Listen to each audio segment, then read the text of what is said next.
ఈ video skip చేయకుండా last వరకు చూడండి ప్లీజ్. బానే వస్తుంది అక్క. పిండి జల్లు కొంచెం పిండి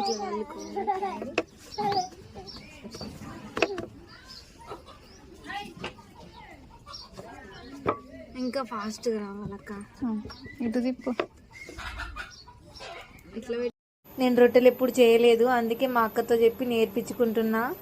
రొట్టెలు అస్సలు కుదరట్లేవు, ఫస్ట్ టైం కదా అట్లనే ఉంటది. ఇంకా ట్రై చేస్తున్నా, వస్తుందేమో చూద్దాం. అది పెట్టొద్దురా, దాన్ని పిండిని జరపాలి. పిండి జల్లు.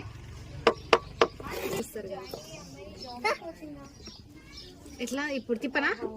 తిప్పకూడదా? పిండి జల్లాలి, తిప్పడం ఉండొద్దు. పిండి మొత్తం ఒక పక్కకు పోయింది, ఆ రొట్టె అంతా వేస్ట్ అవుతుంది. ఫస్ట్ టైం ఫ్రెండ్స్ నేను రొట్టె చేస్తున్నా. నువ్వు ఎంత పిండి, చిన్న పిండితో కొంచెం పిండితో ట్రై చేయాలి. నేను అప్పుడే అన్నా ఏమైంది ఇంకా రొట్టె రాదు చేసినావు కానీ లడ్డుగా చేసిన దాన్ని అదక పెడుతుంది అవుతుంది, అది రాదది. అయ్యో నేను చేసిన రొట్టె రావట్లేదు. ట్రై చేసిన కానీ రాలేదు ఫ్రెండ్స్, డిసప్పాయింట్ అయినా.